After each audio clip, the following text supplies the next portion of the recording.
Hey guys, this is Frank Yecker, and you're listening to Submission Radio. Hey, this is Rich Franklin. What's up, everybody? This is Chris Lieben. This is Diego Sanchez, Randy Couture, Alistair Overeem. Hi, this is Stephen Bonner. This is Don Fry. Hey, I'm Phil, Mr. Wonderful Davis. TJ Dillashaw. You're listening to Submission Radio. Submission Radio. Submission Radio. Submission Radio. You're listening to Submission Radio.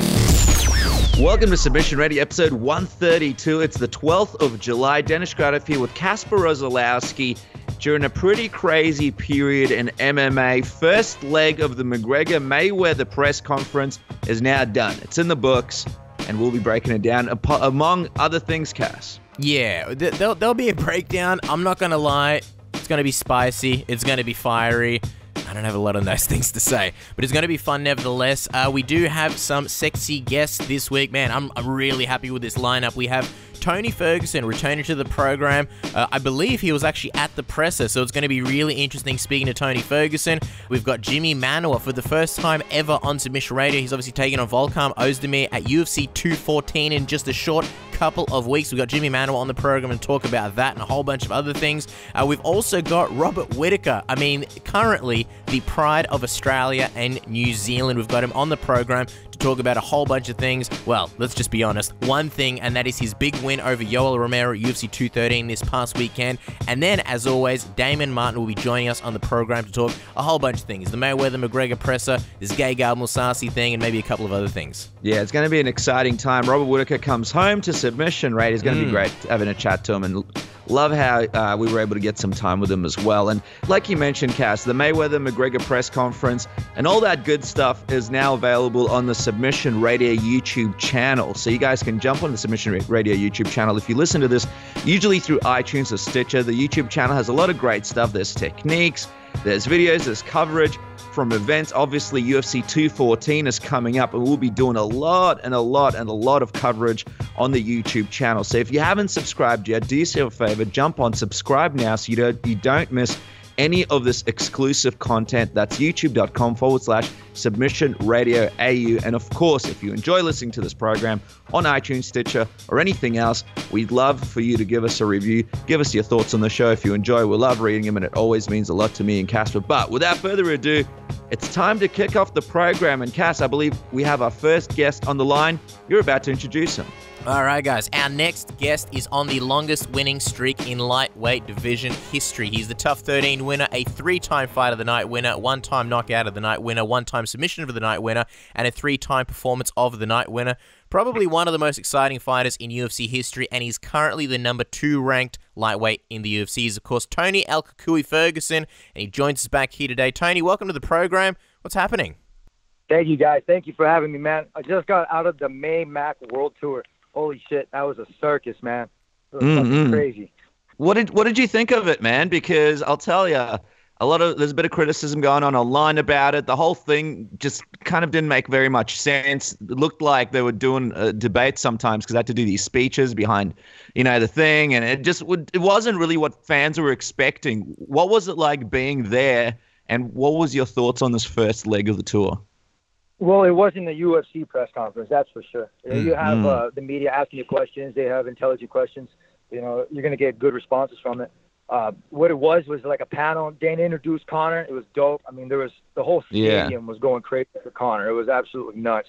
And then you had Mayweather that walked up, and it was kind of I didn't think they were going to boo him that much, but he got booed like crazy. I mean, but he held his own. He stayed quiet, and they both talked. And honestly, it was pretty entertaining, man. I have to say it was entertaining. There was some. I think one of the most entertaining parts was, I guess, just how different it was, and seeing Conor McGregor in that kind of atmosphere up there, and seeing, I guess, kind of it being reality. Any big takeaways? I mean, anything that you got to read on from seeing these guys interact and seeing them face off? I think it got a little real for Conor real quick. He's talking about the gloves and shit, and then Mayweather straight up said, he's like, I don't care if you change the gloves up, that ain't gonna matter. This is different. When we have boxers walk into the MMA ring, into the cage, it's different. They've only been practicing boxing, throwing hands. They don't practice takedown defenses, submission defenses. This is completely different. Conor is not a boxer. He's a striker, and he's a mixed martial arts striker. So he's going to have his hands full. And what I saw him get a little shaken up a little bit after he was hearing all the numbers that Mayweather was saying, like how many victories and how long he's been holding champ. I mean, boxing is a completely different animal. You're talking the difference between jaguars and sharks. You know, I'm the hammerhead in the lightweight division, and you have Conor wanting to go and box. So I appreciate that an athlete wants to go and do it. I commend him for that. But this is boxing. You have to have footwork. You have to have head movement, and you got to completely understand the game. And the art of boxing is hit and not get hit. We've seen Conor's chin get tested time and time again with the fight versus Nate Diaz with the 4-ounce gloves. Now, with 4-ounce gloves, you take one hit and you go down, that's it. In boxing, you got a 10 count. That means if you get rocked, you're actually going to have to get back up. And if you don't have that willpower, you can't tap out in this sport. So that's how I see it played out, man. He's going to have to get back to the drawing board. And I told him in an interview, I did it on Fox Sports Live, he's going to have to hit the bags. He's going to have to hit the shit out of the bags to get his conditioning up, because boxing, like I said, is a completely different animal. You have, 5 rounds in UFC. That's 25, 30 minutes. But you can pace yourself in those 5-minute rounds. These 3-minute rounds are no joke, especially if you start to punch yourself out. He's calling for a 4-round knockout. So hopefully he doesn't punch himself out and then get knocked out in the later rounds. Boxing is a big mental sport, same as UFC, but that's why I've always taken my approach is the boxing mentality in the UFC. And it almost sounds like Tony Ferguson is maybe going for the Conor McGregor in this fight. If Conor McGregor wins here, how do you think it affects MMA? And do you think there's a positive there? Are you actually rooting for Conor McGregor to win this fight? Fuck no. No way. I'm rooting for Mayweather. Mayweather's a boxer. I'm a true boxing fan. And this is kind of, it's a show. This is what it is. It's a show. It's entertaining. I mean, they're going to sell, make a lot of money, which is great. But as far as boxing goes, I'm a true boxing fan. You know, I'm interested in a lot of more things. Like, I'm interested in the Triple G fight and the Canelo fight, especially with the Mayweather-McGregor fight. You know, there's a lot of boxing going on. And so what I like about it is the competition aspect of it. The shit talk and the entertainment and all the sideshows is great. But I want to see some really nitty-gritty training. I want to see them actually go out there and put on a damn impressive show. I mean, these people are going to pay $100 for the pay-per-view, and I'm saying it's worth it, because what I'm seeing in here with all this amped-up stuff is I'm seeing Conor's chest get puffed up. Mayweather's getting to him because Mayweather's chill. Conor, man, he's out there. He's a loose cannon, which I love, man, because with guys like me, we take that energy and we go back to the drawing board and we fucking use that fire.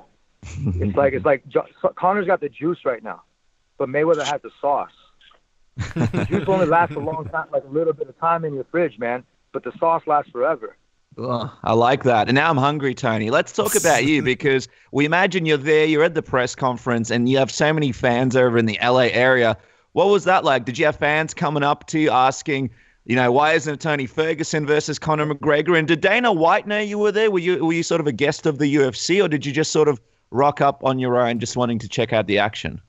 No, Fox Sports hooked it up, and they wanted me out there. Can we get a real analyst on here? Can we get a real journalist? I wore the journalist badge for a second, which was nice. I just got done with practice. I literally just got done with practice. My limo driver right now, he's picked me up. I was wearing a cutoff T-shirt and slacks. Wow. And I was sweating my ass off. Wow. And I had to ask him, hey, dude, can we go to the gas station and get some refreshments before? So when I showed up to the Mayweather-McGregor press conference, I was in chill mode. I was like, there are people coming up to me asking for interviews. They're asking me I'm like, hold on, man. I just got here. Give me a second. Let me cool down for a minute. Let me just soak it in, man. Let me just chill out and just enjoy this, because, like I said, I'm a fan of the boxing world. And this is one of the first times I've ever been to a press conference that was boxing related. So it's a different side from the UFC, but the fans are amazing. I got bombarded as soon as I walked out, which is cool, and I'm a people's champ, man. I was out there for the people, and they wanted pictures, and they were asking me, who's next? You got Gaethje, you got Khabib, who's he gonna be? You got Alvarez, who's it gonna be? Conor? Like, everybody wants to see me get out there and fight.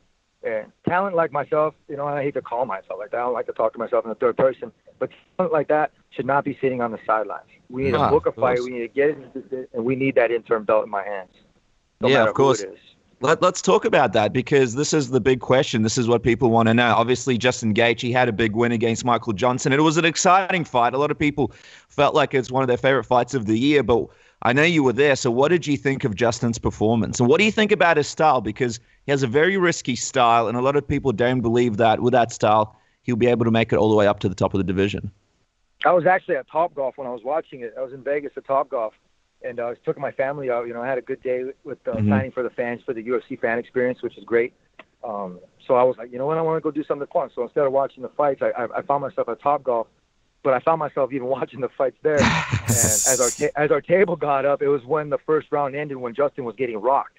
Yeah. So as I go and I get to my seat, I start to see the rest of the fight. I mean, I was shanking balls left and right. I couldn't even hit shit straight. I was watching the fight so much. But later on that night, I ended up watching the fight, and I analyzed it, and he does good pressure. I have to say, he's got great forward pressure, but he gets hit a lot. I mean, I have a great chin, and I get hit, but I roll with the punches. I mean, and a lot of energy is used when you're missing hits.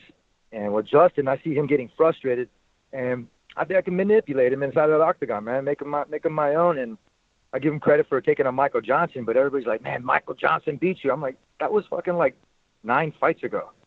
I've had 9 straight victories, finishes, and performance bonuses and fights of the nights.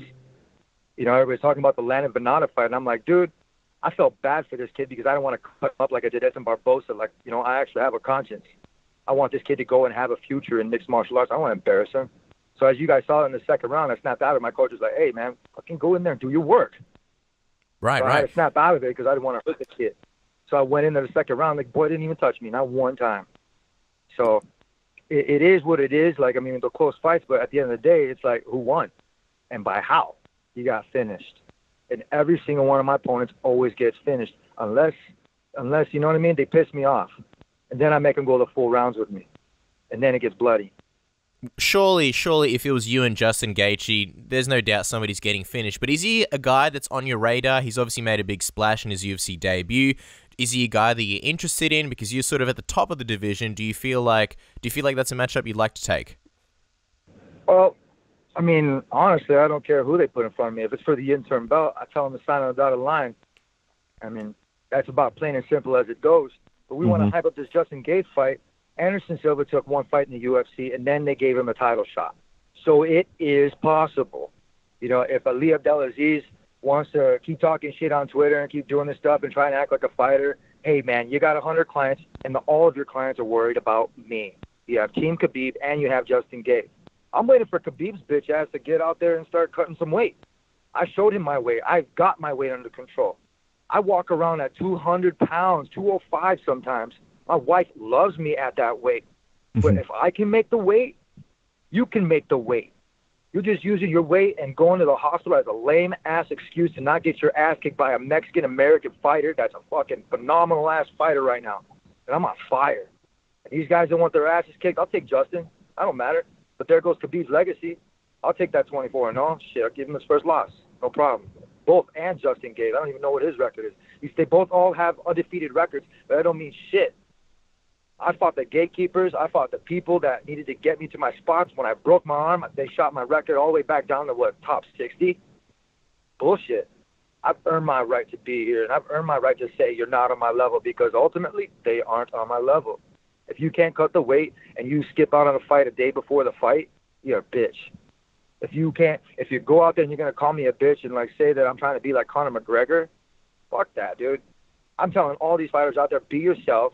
Be a fresh breath of air and do your own shit. Don't be copying somebody else's style. Don't be jacking that stuff. If you want to call me a bitch, say it to my face. Like I confronted Motown Phenom over at the UFC. I went straight up to him and I looked at him and was like, look, man, there's no fucking cameras here. We can squash this shit right now. We can handle this. He's like, man, it's early. It's like 8 o'clock in the morning. I'm like, dude, fight time ain't no time, bro. Like, we can handle this shit right now. When was this? Was this before his fight or after his fight? When was this, Tony? This was at the UFC International Fight Week. He didn't say one fucking word. I was right there in his hometown, right in his front of his face. Stipe Miocic and Tito Ortiz were about to let it go down, man. But we were like, we got to sign some stuff. Let's be chill. Motown Phenom's eyes twitching like crazy. I'm like, dude, you're a kid. He's trying to act like everybody else. He sends me a DM message saying, you walk up on my like that again, we're going to really get down. Like, get the fuck out of here. I'm too busy with other man. I got higher names on my list. You need to earn that right to start talking shit to me. Go back to school, kid. Wow, that's crazy. And we didn't really even realize that happened. I'm just curious. You mentioned Justin's manager, Ali Abdelaziz. We know you guys have had a bit of back and forth on Twitter. I'm wondering, when exactly did this all start, your rivalry with him, with Ali, the manager? And how exactly did it all begin? I don't. I have absolutely no beef with him. He's not even worth my time. I think it's funny to go on Twitter beefs with him. I think he's just trying to stay relevant. All of his clients that he manages, he manages Ariel Dos Anjos, guy used to be the fighter that hated Khabib, and Khabib and them, I guess, I don't know if they're best friends now. And now he manages Justin Gate. I get it. Do your thing, but why are you trying to come at me, bro? You're trying to break my spirit? It ain't going to happen, bro. My back is too strong for that shit. And, he's shook. If he's worried about me so much, that means he's trying to stay relevant for his clients. And maybe I can help him get his Twitter numbers up. Well, while we're talking about some of his fighters, you mentioned Khabib, and there was some headlines recently when Dana White talked about Conor McGregor potentially wanting to fight Khabib down in Russia. How do you feel when you hear something like that? Because here you are, a guy who was supposed to fight Khabib, and at the end of the day, he was the one who pulled out, and now, they're sort of hyping up maybe Khabib and Conor in Russia. Does that irk you a little bit when you're the guy who sort of has had his career stalled a little bit and, you didn't pull out of that fight? No, it doesn't hurt me at all, man. If they want to do that shit in Russia, have fun with the pull-out merchant. Conor's fucking lying, dude. You don't want to fight a pull-out merchant, then you're going to fight somebody in Russia? You're going to see the exact same thing that I saw. Khabib's going to look at fear, and he's going to be like, I don't want to do this because my legacy's going to go to shit. For me, I'm like, man, let's do this shit. Let's squash it. Let's end it so the fans can get their money's worth. How many times have we tried this? 3 times? Literally 3 times. Fans have bought tickets. They've ordered the pay-per-views. They've done this. The T. Woodley show and the Wonder Boy thing was a shit show. I could have took the Michael Johnson fight, but what they told me was, you don't get your show money. Why? I thought it was show money. You don't get it. But what we'll do is we'll give you a certain amount of money, and you can earn up to that amount, is what they told me. So for one time in my life, I had to fucking say no. Bullshit. I've been a company man since I first started. I've knocked out everybody. I took my loss. I went back to the drawing board. I've had 3 surgeries. I came back, and I got 9 victories in a row, all by finishes pretty much. My fan base is getting better. Maybe I'm not that as Conor McGregor. I don't have an accent. I don't need one because I do all my talking inside that octagon. My accent, I say, is elbows. And, the fans love me. I love the fans. And what I've got from all of this is my fans will buy the pay-per-views, and they will not leave their seat. They are guaranteed a badass fight from a phenomenal fighter, man. And that's how I always do it. I prepare differently. And what I've been doing is training at Black House MMA. I wanted to get myself out there more for you fans. I want to put some more video feed out there. I want to put my personality out there more. If you like me or you hate me, it doesn't matter. You're going to buy that pay-per-view, and you're going to watch me either win or lose. I'm curious, Tony, have you had any conversation with Dana White or the UFC about the time frame as to when they want to have you back? Because, like you mentioned, it wasn't really your fault that the fight didn't happen. Khabib's weight didn't work out, and then they didn't really offer you a great deal to keep that fight with Michael Johnson. How's your relationship with the UFC, and are they trying to help you through this time and trying to find you an opponent?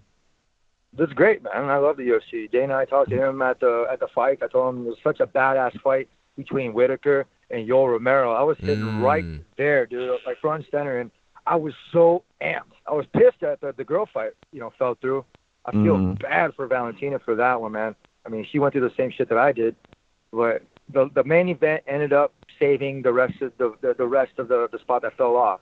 You had Whittaker going there, an Aussie, and my Australian fan base is huge. I got a lot of love for you guys, man. You guys are fucking badass fans. And the one thing that I liked about it was the kid never quit. He battled through adversity, and that's what I told Dana. I was like, man, it was such a badass fight. And he went in there. I was like, I can't wait to get back in there. And I saw Joe Silva right there. I met Sean Shelby. They know I'm hungry. They know I want that belt. They know I want that interim belt. And I'm not going to stop. If they want to throw me another fight, let's make it for the interim belt. If you want to fight Khabib and Conor out there, that's going to take some time because after Conor gets his ass kicked by Mayweather, he's going to need some time to recover. So if they're waiting for that fight to go down until, whatever, I'm staying sharp. My skills are getting better, and my conditioning is only going to get better because I don't know how to quit. And I've seen Conor quit. This isn't MMA. That's boxing. But in MMA, though, I can take anybody out in any single way. I'm not scared of any man inside that octagon. We have the same equipment, same mouthpiece, and I don't have quit written on me. So when speaking to them, Tony, did they say that they want to wait a little bit until they offer you a fight? And ideally, when would you like to be back and fighting again? I know you don't like to take too many breaks. Is there a time frame that you'd like to be back in the octagon? Well, Aziz always says, wait your 4 months, just lay low. I'm like, fuck you. I'm not laying low. I'm staying busy. I'm going to get my brand out there. I'm making some new friends. I'm out there doing my thing. I'm hustling, man. I had the conversation. I had the pleasure talking with T. Woodley, and that dude works hard. You know what I mean? I said I want to go up to 170, but, he's a good dude at 170. I don't need to go up there and disturb that. Not right now. My division is a 155-pound division. I've cleaned it out. If they want to throw another person at me, I have no problem with it. But there have been no talks. There have been zero talks, 0 interest. When I said I want to fight, they just kind of look at me kind of like, fuck, man, we don't want you to kind of have the belt. Like, I don't know what the issue is. Do I not fight hard enough? Do I not bleed for you guys? Do I not don't go train? I mean, obviously, I kind of understand it. Nobody wants a champ training out of a garage to beat a fucking guy like Khabib. I get it. But old boy was going to get fucking beat by a guy that trained in his fucking garage. Straight up. This is a Club at Lang Rocky story, man, and I'm not going to stop anytime soon. So my management, they're trying to handle their thing, with this Mayweather-McGregor show, and Dana's busy with that too. But I'm like, hey, man, you're letting talent sit on the sidelines, and, we could sell some tickets and some pay-per-views while you guys do that. So I'm praising UFC and Dana for doing their thing and getting that big money fight because that's what they do. They promote big fights. But there's a big fight right here that's waiting to happen. Let's push it. Let's get the fans interested in it. Let's put fear back in Khabib and Team Tiramisu back in where they belong, man, back in hiding. Yeah, for sure. And I mean, that is the fight that fans have been waiting to see for such a long time. If it came together, it would just be absolutely a huge deal for everyone. I'm just wondering, you mentioned how you're training and you're getting better and better. We spoke to you about how you thought the fight was going to go down 209, but now that you're even sharper and you've got even more skills, how do you think the fight would go down if it does happen in the next few months?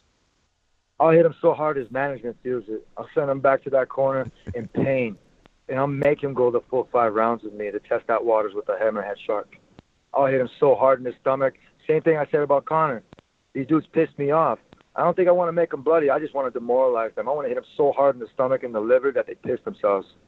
All right, well, for now, I guess the big question is talk to us a little about your training because we know the awesome training that you're doing. It's very unique. If people follow you on Instagram and Twitter, they'll see you're doing a bunch of cool different drills, and your camp has always been unique. So tell us, what are you doing in the interim? What kind of training are you doing, and what can fans look out for you in the meantime while we wait for a fight? You know what? I'm stepping up my training. There's a phenomenal facility over at Black House MMA. It's called Fast Twitch. I'm really interested. I've been doing weightlifting like crazy, trying to increase my body mass and lower my weight. It's been very, very tricky. So my unorthodox approach to how I handle my balance and my weight and how I do my strength training, that's interesting, and that's cool. My deadlift is a lot better from the fucking video that Cyborg posted about 4 years ago, by the way. And you're still getting crap for that. Do you wish people would just forget about that? People analyzing it. I mean, it is what it is, but it's dope, man. It's going to just increase my brand, which is dope, man, because obviously when you see mistakes and you get clowned on it, what are you going to do? You're going to go back and you're going to fix the mistakes. Not for everybody else, but just for myself, man. I really want to become a certified, coach. Like, seriously, I'm a phenomenal trainer. I train trainers to train me. Ask any of my coaches. I give them the best advice, and I give them the best way to train athletes like me because I'm a handful. And the one thing is if you can train me, you can train any athlete out there. So my approach to this game is simple. I work hard. I keep it creative, and I sweat a lot. I go through probably like 10 T-shirts on a practice. No joke. Wow. I mean, literally, that's how I maintain weight. My face is in the bucket puking because it's not because of the shit food I ate. It's pushing myself to that limit the same way I did preparing for Rafael dos Anjos in Mexico City. So the fans, you get interested in all this. I'm going to take it up some more steps. I'm going to be doing some gymnastic type of workouts, increasing my strength and increasing my breakdancing. I'm going to be taking some hip-hop classes so I can get you guys out there to see how much rhythm and blues I got. And I'm going to keep it fresh, man. So I'm a fresh breath of air out there instead of that stale shit. Wow. Well, I guess Twitter and Instagram, you have to follow Tony at Tony Ferguson XT. Sounds, Tony, from what you're saying, that there's going to be a lot of content, a lot of exciting and interesting stuff. We want to see you back in the octagon, Absolutely. Man. We want to see you back as soon as possible. So follow Tony on Twitter at Tony Ferguson XT. And as always, Tony, a huge pleasure chatting to you. Always appreciate it. Tom, good on you, man. Thank you. This is Chael Sonnen, and you are listening to Submission Radio. All right, guys. Our next guest is coming off an absolutely soul-crushing knockout over Corey Anderson, and now he takes on Volkan Ozdemir as the incredible stacked UFC 214 for the chance to face the winner of John Jones and Daniel Cormier. He is the always exciting poster boy himself, Jimi Manuwa. Jimmy, welcome to Submission Radio. How are you today? How you doing, guys? Thanks for having me. The pleasure's ours, and thanks for jumping on so late at night. We know you just finished up watching the first leg of the Conor McGregor Mayweather press conference, so we got to ask you, what was your thought on it? Because I don't know, a lot of people are like, what is this supposed to be? Some kind of debate? Why are these guys doing speeches and not doing a proper press conference? What did you think of it? Man, I don't give a shit, man. It was exciting for me. I was glued to my screen, and you know what? McGregor's looking really good, man, and he's looking really good. I think he looked great in the suit. When you say he's looking good, you mean good on the mic, or are you saying you feel like he's got a good chance in this one? I mean, I mean he's looking really good as in confident, and he looks a lot bigger than Floyd, and you know, I think he could shock the world, man. I mean, you're obviously an amazing boxer yourself. If Conor McGregor was to find a way to beat Mayweather, how do you think he could get it done? Like he said, inside the first 4 rounds. I think the fight goes 2 ways. I think either McGregor wins in the first half of the fight, or maybe Floyd wins on points. I can't see Floyd knocking Conor out. I think Conor's got a strong chin to be able to take his punches and stuff, and you know, he's been working a lot on his cardio and everything. So I think if Conor wins, it's going to be a knockout in the first half, and if Floyd wins, it's going to be in points in the second half. All right, well, it's going to be interesting to see. Let's talk about you, Jimmy. We were perusing your Instagram the other day, and we saw that somebody seemingly invited you to a barbecue, and instead, you and Alexander, you guys were digging ditches. What's going on? Who's lying to you about barbecues, and why are you guys digging ditches? No, it's actually Alex's fiance who made us plant a tree in his garden. And everything. So we did that after we had the barbecue. So yeah, but it was a great. It's the first tree I've ever planted. So it was fun. Yeah. Did a lot of digging in the heat and everything. So it was good.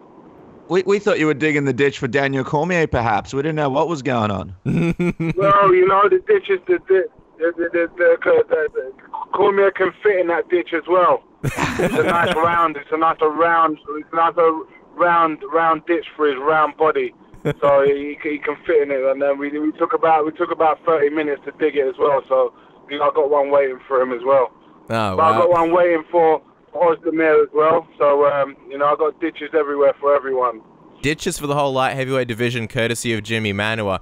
I'm just curious, you know, you've got this massive fight coming up, UFC 14. Obviously, you're hard in training camp. It's really late over there in where you are in Stockholm. How do you blow off steam? How does Jimi Manuwa sort of take a load off, have a bit of fun in between training? Is Alexander Gustafsson involved by any chance in sort of your post-training hang sessions? Yeah, always. We always go out and eat and everything. Stockholm's a really beautiful city, so there's lots of places to enjoy and relax. It's a really relaxed city as well. So, you know, we're making the most of it and everything. I just come from my mate's restaurant. We was there chilling out, and that's it. It's now 12:20 at night. So I'm just on my way back to my hotel to go and get my head down. Great, and we really appreciate your time, Jimmy. I mean, speaking of Daniel Cormier and your fight, I mean, you and Daniel, you guys have had a bit of a rivalry, a bit of a heated rivalry, and then we saw you have the matchup with Volkan, which was announced for UFC 214. What was your reaction? I mean, for a moment there, did you think you were actually going to fight DC at UFC 214? Yeah, I was scheduled. I was meant to be fighting Cormier, but then John Jones kind of came back in the picture, and I understood. I understood the order of things and everything. It's a much bigger fight for UFC. They've got to make their money and shit. Plus, Cormier knows my fight's a bit too dangerous for him, and that. And you know, he'd rather lose against Jones than lose against me. You know, so he made the decision to fight John Jones and that. But you know, I've got no problem with it because I know what's coming to me, and that's the belt. And I know what's coming. Whether I have to beat Cormier or whether I have to beat Jones, it makes no difference to me. They're bodies to me, you know. So at the end of the day, it's just a fight, and I've got to beat another opponent, and that's it.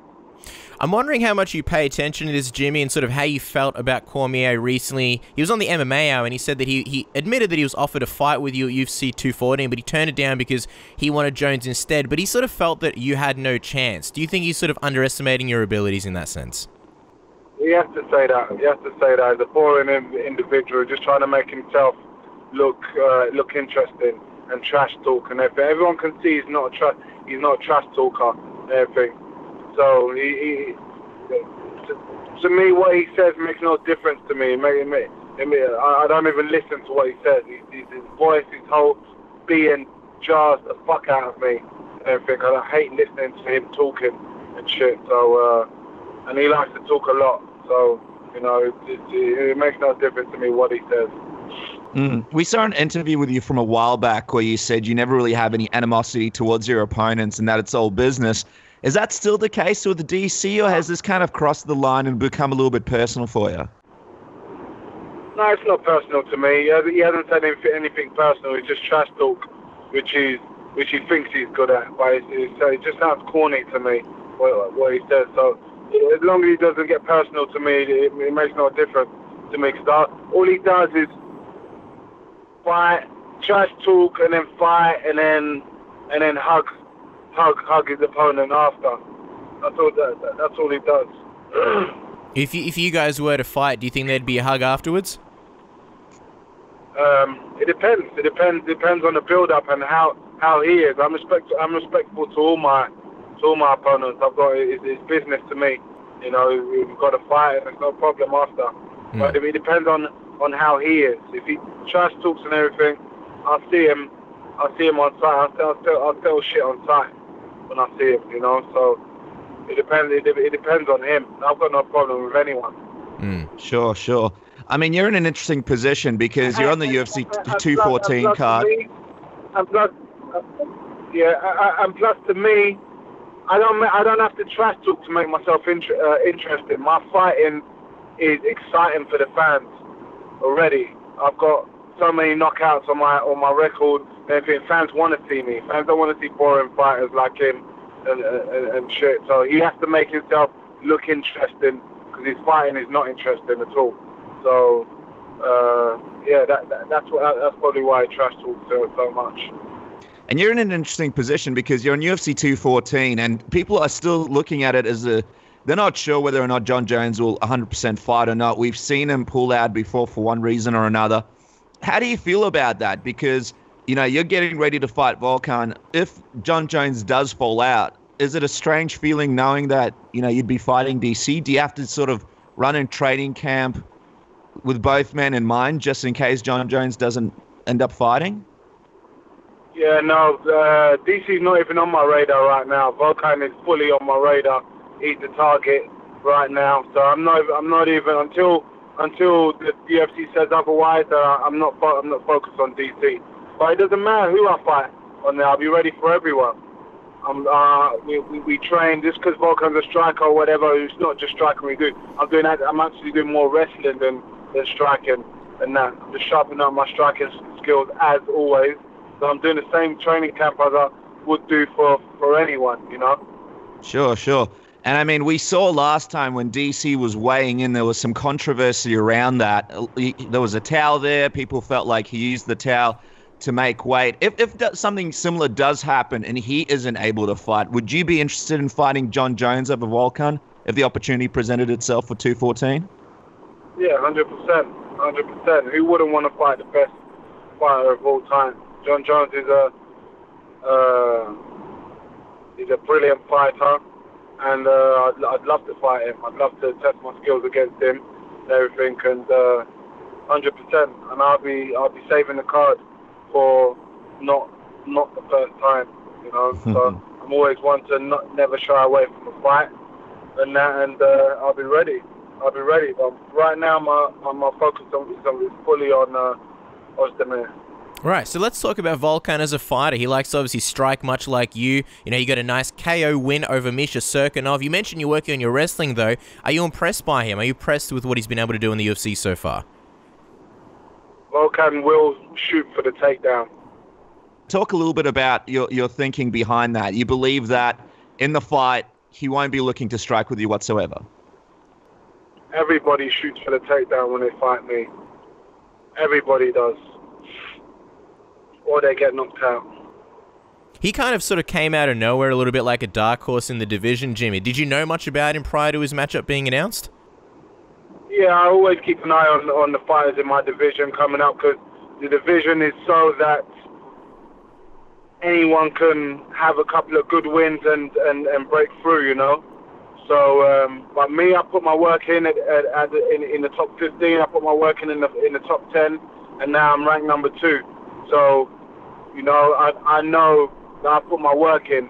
Like he's had two fights against top 10 now, and he's ranked number 4 or 5, and he's trying to make a name for himself. But this time, he's bitten off more than he can chew, and everything, and he will be sleeping. He said in an interview recently that he's very confident that he'll be able to knock you out in the first round. Are you surprised at how quickly he expects to get the win over you? And do you buy into it? Do you think he's maybe saying something that may not really end up being true? Because you say you believe he'll be shooting for the takedown. He has to say that. He has to say that. I think he has to say that. He's not going to say he thinks he's going to lose. He has to lie to himself and make himself feel confident and make himself feel good and try and believe that. But the reality is that he's going to be sleeping. He's not going to go past round 2 either. Assuming all does go well and you do beat Volkan, what's your plan? Because you're in an interesting position. UFC 214 will obviously have DC and Jones in the main event. Are you planning to sort of quickly get out of the back and possibly sit up the front, watch the main event, and maybe even challenge the winner of the fight just to make sure you're in there? Is that? Have you thought about the logistics of possibly doing something like that? Yeah, I definitely want to see the main event. There's other good fights as well before the. Yeah, there's some great fights. There's other type of fights. Yeah. Cowboy and Robbie Lawler's on, and Wood. I'm not sure about Woodley and what's his name? Maya. I think that might be a boring fight. Yeah. Who else is on there? You got Chris Cyborg. What's the other title fight was there? Chris Cyborg, another knockout artist, will be great to watch. I'm not so pumped about that one either. So, why not? Why not? She goes and destroys people. You're not a big fan of Cyborg's fights. Yeah, I am, but I don't know the girl she's fighting. Right. The thing.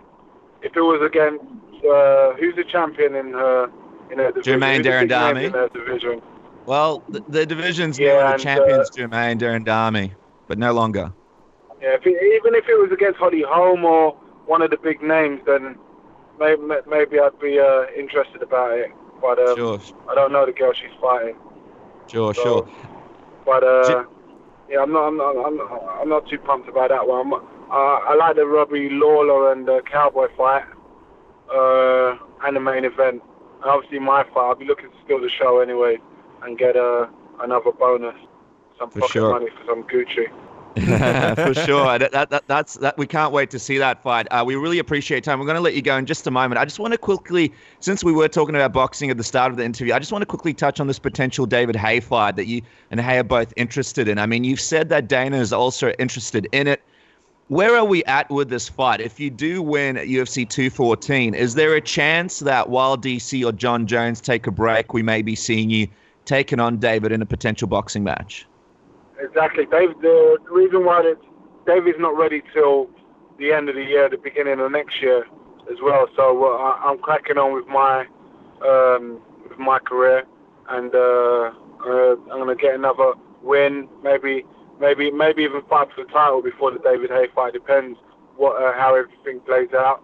Maybe I fight for the title at the end of the year or something, and then go for David Haye after that. But that's definitely something we're working on and we're interested in, and both parties are interested in it.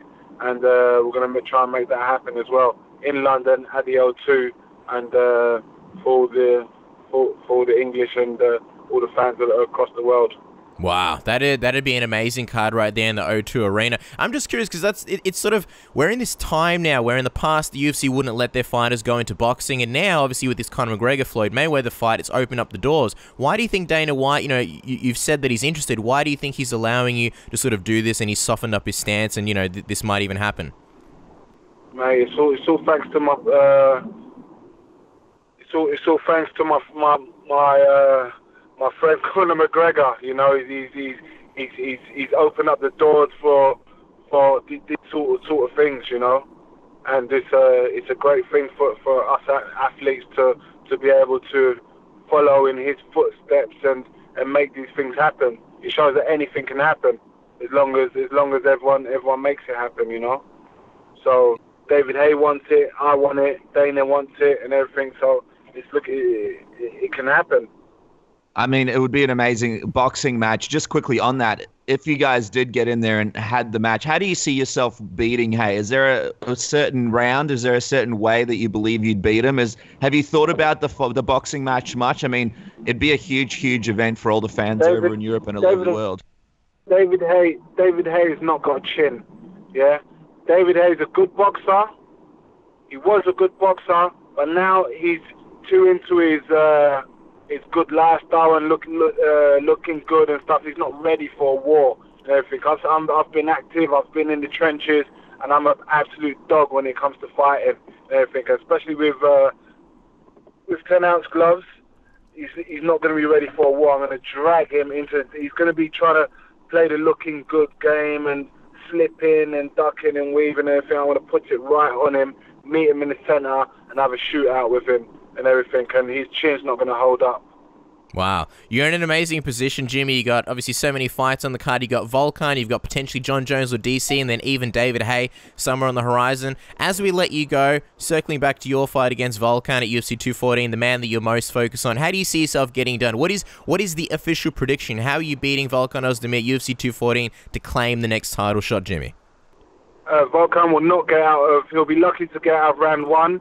If he does get out of round one, he's going to get finished before round two finishes. And that same way I always do it. I'm going to look for the knockout, and I'm going to take the knockout when it comes. And the most important question, you win that fight, you get the bonus. You mentioned Gucci before. What kind of Gucci apparel are you buying? If you could buy one Gucci item, what's on the list for Jimi Manuwa? Mate, there's Gucci's got a new 2017 line, 2018 line come out, and I will be visiting there. I will be visiting the store and then speaking to my personal assistant there straight after the fight. I might even take a trip out there in Anaheim as well, just to kill some time. Beautiful. Well, we can't wait to see what you get. And, of course, if this David Haye boxing match comes together, Gucci just seems like a logical sponsor for Jimi Manuwa. Guys, make sure to follow Jimmy on Twitter at PosterBoyGM. Jimmy, we appreciate your time as always. Thank you so much for staying up late to speak to Submission Radio. We really appreciate it. No problem, guys. Thanks for having me, and good luck with the show. Hey, this is Ariel Helwani, and you're listening to Submission Radio with my two favorite mates, Dennis and Casper. All right, guys, this is a special treat. Our next guest made history this past weekend when he defeated Yoel Romero at UFC 213 to capture the UFC interim middleweight title and became the first Aussie and Kiwi to ever hold a UFC title. Here's the pride of Australia and New Zealand right now and the new UFC interim middleweight champion. He comes home to Submission Radio to celebrate the big win. Robert Whittaker, welcome back to Submission Radio. How's life going right now? It's a bit of a whirlwind, to be honest. It's been flat chat ever since I won that bloody thing, and no one said I'd have to work more. Wow. What did you do on Saturday night? How did you celebrate after getting the victory? Was there any big celebrations, or did you just sort of retire from what must have been a tiring night for you? Yeah, mate. I went. By the time I got out of the arena and everything, it was about midnight. Got back to my room, and I met with my family and friends that made the trip over. Big trip, they deserved my time. And was waiting on some pizza, which never showed up. Oh, Went to bed at about 4:30, disappointed. How long did you wait around for that pizza before you realized it wasn't coming? Probably around 2 hours. I was really hopeful. Yeah, be honest with us, Rob. You're still waiting for that pizza now. But seriously, I'm still waiting for that pizza. but seriously, I mean, we know how much your family and your friends mean to you. What was the first thing you did afterwards when you were able to get out into the private, with your wife, with your children? What was that first moment like for you with your wife after you've got that belt, or with your team? What was that like? It's funny, but I really haven't been given much privacy since winning. Sorry, Rob. It's been it's not you guys. It's just been flat chat. It really has been, mate. But I got into the hotel back in Sydney yesterday, and my sons were brought to the room, and I had my whole family around me, and that was a very good moment. Do you have any sort of holidays or special activities planned with the family to sort of reward them? Because I know that after the fight, you kind of want to dedicate some, quality Rob time and give back the time that you may have missed while you were sort of zeroed in and focused in training camp. I don't have anything planned at this stage. This stage I'm just kind of going through the motions a bit, but I definitely plan to take them our way, maybe down south, maybe overseas. So they deserve a bit of a holiday. And, I want some family R&R. No, yeah, for sure. And I'll tell you what, the most important question possibly of the whole interview is, have you thought about where exactly you're going to put that belt in your house? Because we've had some previous champions on the show. They like to put it on a mantle. Others like to wear it around. Some like to throw it in an empty room and just not even focus on it. Where's the perfect sweet spot in the Whittaker residence, you think, for that belt? I saw you got that balcony. I was going to say maybe you can somehow superimpose it onto your balcony so people driving past can see it. That's the champ's house. What's the deal? What are you thinking? I think I'm going to take it to the gyms for a little bit to begin with. I'm sure there are a lot of dudes who help me get through all the prep and train with me day in, day out that, deserve to see it and deserve to take some photos with it, that's for sure. But, I think actually this one, it'll either end up somewhere in my house. My little son loves dragging it around. It's nice and shiny. He drags it around the hotel already. Just loves it. It's his new shiny toy at the moment. But I'm sure I'll shove it up somewhere. Wow. Technically, your son's the interim middleweight champion then, so you gotta be careful there. Well, I'm curious, what was the support like for you afterwards from obviously Australia and New Zealand? Any random people or celebrities reaching out to you to congratulate you on becoming the first Aussie Kiwi to hold a UFC belt? The Australian New Zealand crowd has been absolutely over the top with their support for me. It's honestly, I couldn't have asked for more. I have the best fans in the world. I really do. To have the strength of two countries behind me is just unreal. Absolutely. And I mean, let's talk about the way that you did it, because you beat an absolute beast in Yoel Romero to have that interim belt. I mean, we know that you're probably looking forward to fighting Yoel Romero because he's such a tough test and such a great competitor. But tell us, what was the biggest accomplishment for you? Winning the belt or beating such I suppose, probably one of the tougher guys in the division in Yoel Romero, and a huge test for yourself? Probably a bit of both. A bit of both. I wanted to fight such a hard level opponent, but I wouldn't give much thought to the belt. But now that I've won it, I can look at it reflectively and be like, well, I won that too. It was great. But yeah, it was to be able to fight and then to beat such a hard dude. A dude who's been at the top of the food chain for such a long time. No one else wanted to fight him. Except me. I'm just wondering, have you had a chance to rewatch that fight yet, or do you normally rewatch your fights? And I'm just wondering if there's anything that stands out to you about yours or Yoel's performance now that if you've had a chance to sit down and digest it a bit. I haven't even had time to watch the fight, mate. That's how busy I've been. I intend to watch it tonight, though. That's for sure. There was a good moment after the fight where your coach, Henry Perez, tried to play a sneaky Reebok choke on you with putting that T-shirt across your face while you were doing the post-fight speech. I don't think we spoke about this on the post-fight show that we did, and I don't think I've ever seen you as frustrated as you were trying to get that T-shirt off your face in the middle of that thing. Steph, what went through your mind when that happened? Mate, I was like, are you cracked going for a shot by now? Like, you trying to take this off me? Like, no, he was definitely I don't know, just a timing thing. He tried killing me. Yeah. It was on TV. Henry Perez is going to be teaching the Reebok choke now at PMA. It's going to be the new move. I'm just curious. Talk to us about your knee. How's it feeling a few days removed from the fight? Does it still hurt? Are you in any pain? Is it sort of better or worse than compared to fight night?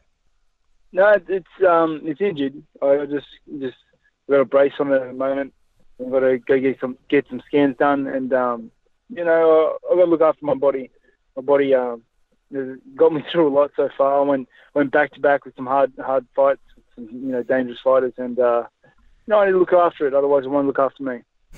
Oh, for sure, and it's so important to rehab. So we're interested to seeing what the doctors have to say. I mean, of course, we know that it's probably unlikely, but now that UFC Sydney has been announced in November, fans must be flocking you with messages asking if there's any chance you'll be on that card. Now, that looks like a fight night card, so I mean, that would be.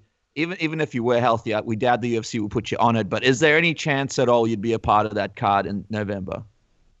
No, I highly doubt it, mate. I really do have to rehab my body a bit. It's I'll put it through the paces. With people don't realise it's not the back-to-back fights that they get you. It's a back-to-back prep. I've been prepping, hard prepping for fighting. So fight prepping for 20 weeks now. That's crazy. I'm wondering, obviously you have to see the doctor, and sort of once he gives you the more information, we'll be able to sort of give us more information. But as far as a timeline, if we can ride off November, what do you think a rough timeline would look like for you as far as, getting in the cage and actually fighting Michael Bisping and unifying those belts? Well, I think he's injured as well, so he's got to get his agenda right. But early next year looks good. I suppose the big question here is fans are trying to figure out whether or not GSP will get a shot at Michael Bisping for this November card. A lot of people believe that the unification bout is next, but if you are rehabbing your body and you are out in November, would you have any problem in seeing those two fight each other at Madison Square Garden while you're out? Nah, it is what it is. They'll do what they do, regardless of what I'm doing. Anyway, they'll do what they're going to do. And, I got to worry about me first. I'm going to worry about me first, and then me and my family first, and then I'm not going anywhere. I'm not looking at the clock being like I'm running out of time. I'm not running out of time. I'm just getting better every time I step in there. And I look forward to the future. In a sneaky way, do you think that if Michael Bisping does fight GSP while you're rehabbing your injuries and getting ready, and if GSP beats him, in a sneaky way, do you think that's an even bigger and more exciting fight for you to have Robert Whittaker versus GSP? Oh, I don't know. I haven't even thought about it, mate. At this current time, I got only Michael Bisping in my sights. That's the fight that's happening for me right now. I'm a fan of George, to be honest. I hope he doesn't. I don't ever have to fight him. You're not the first person who's actually said that, so we're not surprised. I'm just wondering, have you felt the extra respect you've earned from not just the fans but your fellow fighters? Because Twitter was blowing up. I mean, we've had fighters on this show that were, had nothing but praise for you. They seemed inspired by, what you were able to accomplish, and it just seems like in the champion's absence, you've sort of been that guy taking on the toughest tests and beating the toughest fighters while Bisping's been on the sidelines.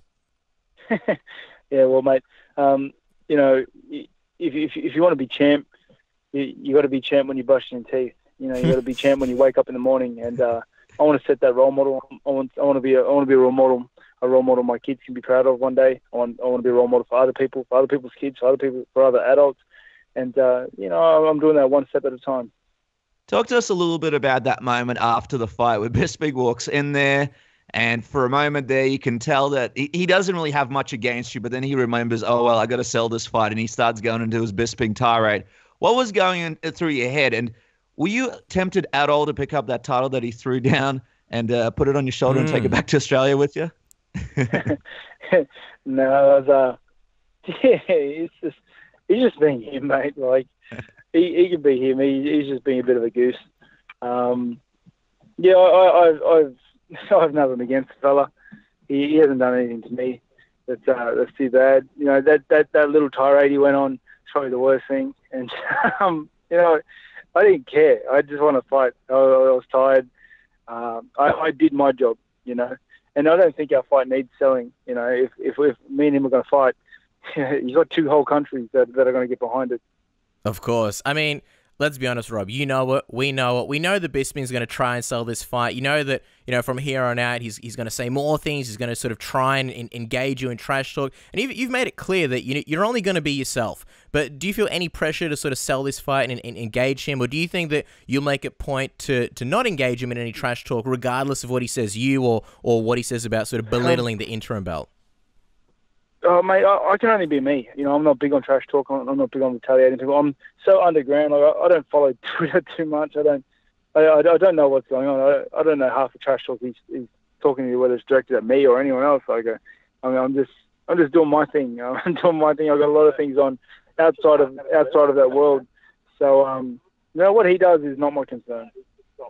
You mentioned that obviously he's on your mind now because that is the next fight. And you were supposed to fight him at UFC 193. That fight fell through. So thinking about that matchup and how that fight plays out, I mean, you have been fighting some absolute killers in the middleweight division. Derek Brunson, Jacare, bloody Yoel Romero. So now that you're looking at Michael Bisping, where does he compare to the guys that you've fought in your last few fights to you? To the hardest one yet. I think Michael Bisping's going to be the hardest fight to date, and I need to treat it as such.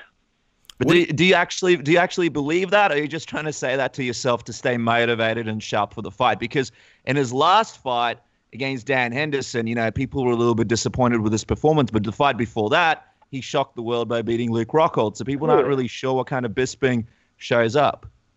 Yeah, but he won both fights, and so it's I can't go in there and expect anything other than it's going to be the hardest fight. He's a savvy dude who never quits. Mm-hmm. And, he's tough, he's got cardio, and he doesn't quit. Those three ingredients will get you across the line 9 times out of 10. And what do you think your biggest tools will be against him when you guys fight?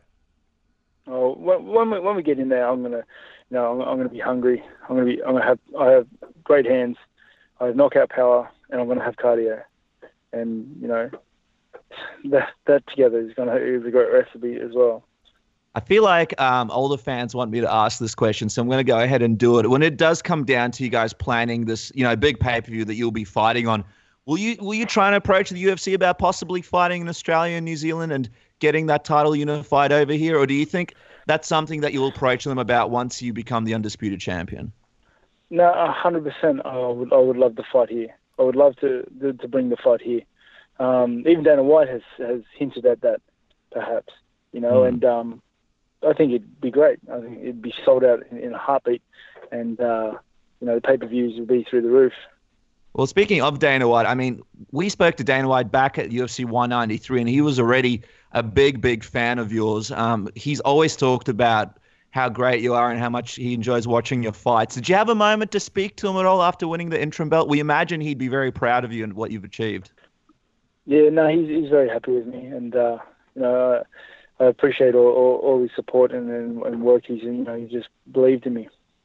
Rob, we'll let you go in just a moment. We appreciate your time. Just quickly, one of the things that people took away from some of your early interviews before UFC 213 is how you didn't really make a big deal out of the title. You said for you, it's not about winning the title. It's sort of more about just being the best ever. And assume, if you go in there, you beat Bisping, you unify the belts, you'll add, a legend to your resume after already beating a lot of tough tests. How close do you think you'll be to achieving your ultimate goal of sort of being the best ever? I'm nowhere near it, mate. There's 100 steps in front of me, and I'm knocking them out one step at a time. I'm surrounded by dudes a lot smarter than me, and they've helped me plot out a course of skill progression and just, a legacy. And a legacy isn't born in 1 or 2 fights. It's born through years of hard work, and, it's fun. All right, Rob, we'll let you go in just a second. Last question. I mean, people want to sort of hear your thoughts on this. One of the biggest names in the middleweight division, outside of yourself and the other guys up the top, Gegard Mousasi, just switched over to Bellator. Did you have any thoughts when you saw that he did that? I mean, a lot of people were looking forward to you guys eventually taking each other on. And I know Gegard really wanted to fight you at certain points in his UFC run. What did you think when you saw that fight probably won't be happening anytime soon between you two? I wish him all the best. I hope he has a really good contract with Bellator. I hope he makes heaps of money, and I wish him all the best. Honestly, I hope he has everything he ever wanted. All right, well, there you go. Great way to finish it off, Rob. You are the eternal nice guy, and we wish you nothing but the best and congratulate you on this massive, massive win. I mean, you've made everybody proud, and everybody should obviously go and follow you on Twitter at Robert Whittaker MMA. It used to be RJ Whittaker 1990. You've streamlined it. You've updated it. It's a lot more easier and accessible. We appreciate that, Rob. And again, thank you so much for your time. We know you're absolutely swamped, so we appreciate the time you're giving us today. Thank you so much. No, thank you so much for putting me on, guys. Thank you. Hey, guys, this is Brian Stan. You're listening to Submission Radio.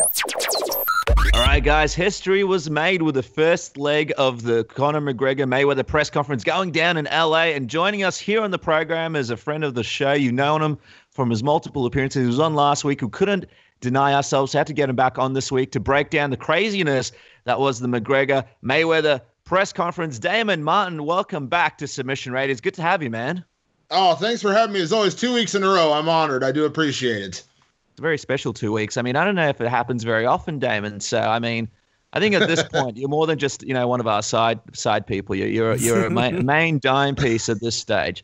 Now, like I mentioned, pandemonium, first leg of the McGregor-Mayweather press conference finished up in LA. A lot of stuff to discuss, a lot of stuff to go to. Cass, first thing that sort of popped out into everybody's kind of face before this thing even started was Ariel Helwani tweeting out that he was denied entry into this leg of the tour. What did you think when you saw Ariel sort of being, I suppose, punished for his relationship with the UFC and being knocked back from being a part of the first leg of this thing?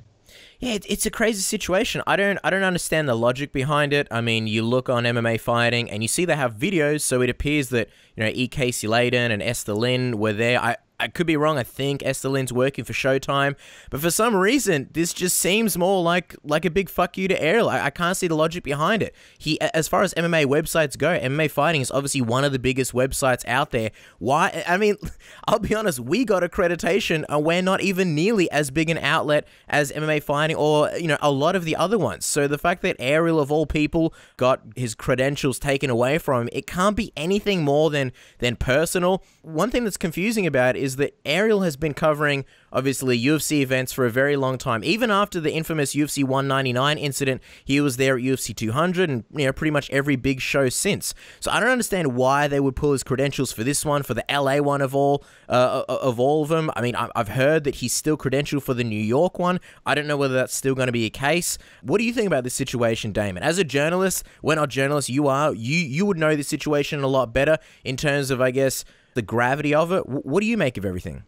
Well, from my understanding, just to kind of clarify, from my understanding, he didn't get his credential pulled. He was still allowed into the event. What actually happened, and to me is even more egregious, is that he was taken off the broadcast. He was supposed to be part of the broadcast team with Mauro Ranallo, Paulie Malignaggi, and Brendan Schaub. Ariel was supposed to be the fourth man, and he was also supposed to be the host for the New York and Toronto legs of the tour when Mauro wasn't able to travel because Mauro's doing his WWE broadcast on Wednesday. So he had a job with Showtime, and basically he got fired upon what he said was the UFC's request to pull him from the broadcast. So I think he still got credentialed, and he was still able to go to the event. He just was no longer part of the broadcast. And, I have a real problem with that because not only are you holding a personal grudge against the guy for whatever reason you dislike him. I get it. And listen, this sounds weird for me to say this, but if you don't want to credential the guy, I don't agree with that. I think it's stupid, especially stupid and short-sighted, especially when you're talking about a big website and a well-known journalist, because it just makes you look petty and small. But when you start messing with the guy's livelihood, I think that's something that's just completely egregious, and I would be looking into legal action if I was Ariel, because at the end of the day, you're taking away a paycheck from this guy. You're taking away him putting food on the table for his kids. I would go to the mattresses for something like that. That really bugs me that something like that would happen, especially when it comes to a guy's livelihood, because as a person who just recently underwent an employment situation myself when my company just decided out of the blue that, the writing no longer held value for them and my job was sacrificed because of that. I understand the anger and the frustration. So that made me angrier than anything. I don't agree with pulling a credential either, but I'm saying in this situation, you're taking away a guy's paycheck. That's just dumb. And that's really short-sighted and that's petty. And I would be unbelievably angry about this situation. I'm angry about it now and it didn't even happen to me. And last minute as well, I think that just made it even worse and even more sort of awkward and embarrassing and just a horrible situation there. What are you expecting for the rest of the tour? I know Ariel said that maybe we might see him back on the other legs. Are you expecting it to happen over and over? Do you think this is just the first leg thing?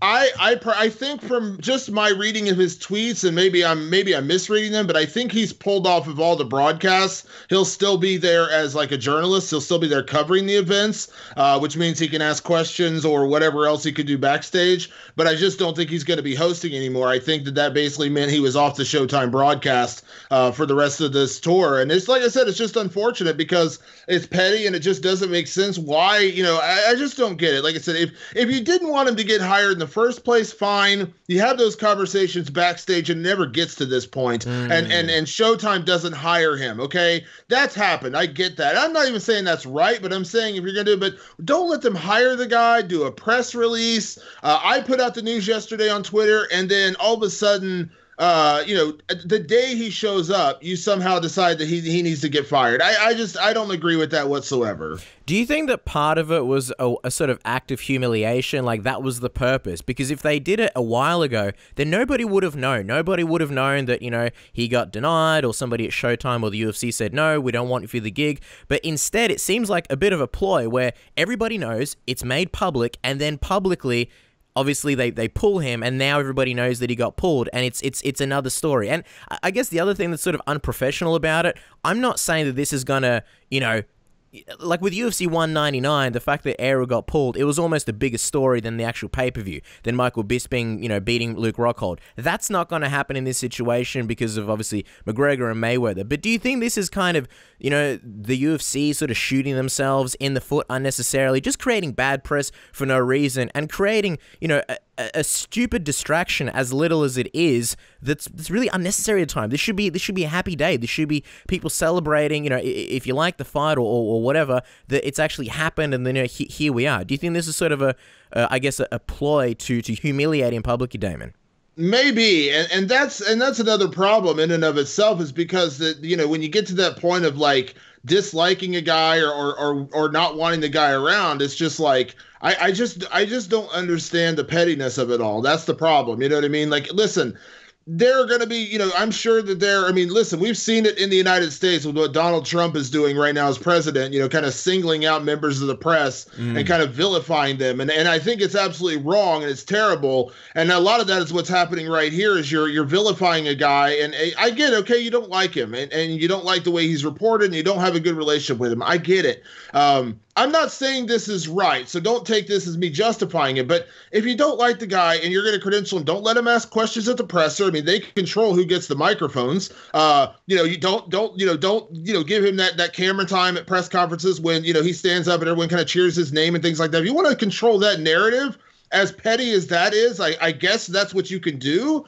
But to do something like this, especially on a day where it's so much about this Conor Floyd situation, and the fact that we're even talking about this, it proves that it was a dumb decision because it just didn't make any sense to make this about anything other than Conor and Floyd. And that's exactly what they did. They made this about something other than Conor and Floyd. Well, let's discuss Conor and Floyd, because this was the first leg of the press conference. People didn't really know what to expect from it, and I think people were a little bit surprised at the format of it and the way that it looked. What was your reaction, Damon, to the setup? You had those kind of bar stool looking chairs, no real table, and then a bit of speech time. It was almost like you were at a wedding.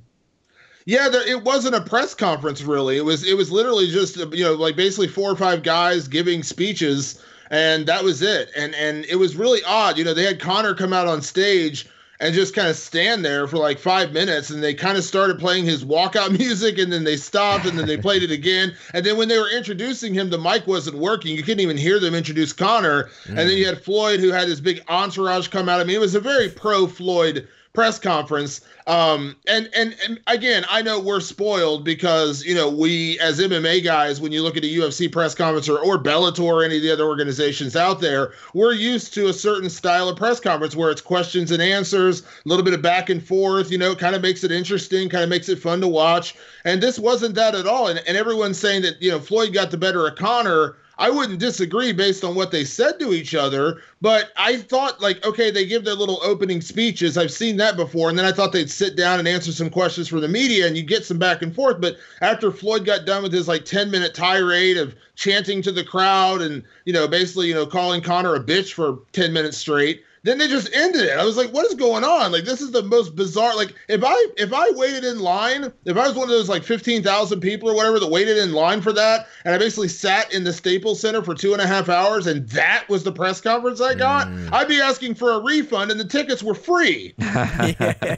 What do you think is the mindset behind doing something like that? Do you think this is stubbornness behind Showtime? Obviously, they're running the show, and, you know, we know this isn't a UFC show, so obviously there are going to be huge differences. But why do you think they wouldn't just look at the way that UFC press conferences are structured and do it like that? I get that it's a special event, and maybe in this sense the logic was that you need to dedicate a little bit of time to thank certain people and let people have a big airtime. I think it was it Richard Strum or Richard Sturm? Jesus, that guy looked like he was straight out of the 80s, right? It was frozen like Walt Disney. It came out of the 80s. I felt so bad. He probably practiced his speech in front of the mirror the night before. His wife probably helped him pick out a tie.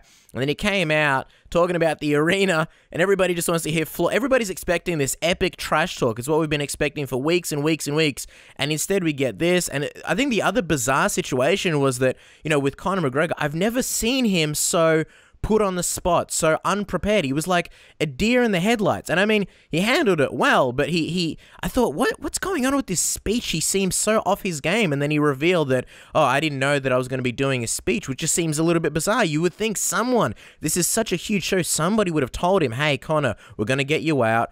You're going to be doing some kind of speech. This is how it's working. Do you think everybody was just caught a little bit off guard? And I'm wondering, what do you guys think? Dennis and Damon, why do you think they didn't just structure it like a UFC show? Is it a bit of stubbornness on their part? I don't know, because I think almost Floyd Mayweather was running this thing. I don't know. Correct me if I'm wrong, Damon, but you know, at the end where he's like, all right, we're doing the stare downs now. To me, it almost seemed like he was in charge of what was happening there and he was just running the show. But I think it was stubbornness for sure. I think, and then the other thing I think it might have been is just, I don't know. And Damon, again, correct me if I'm wrong, but from what I understand, there was a lot of cheering going on for Conor McGregor in the arena, in the stadium, and in the arena.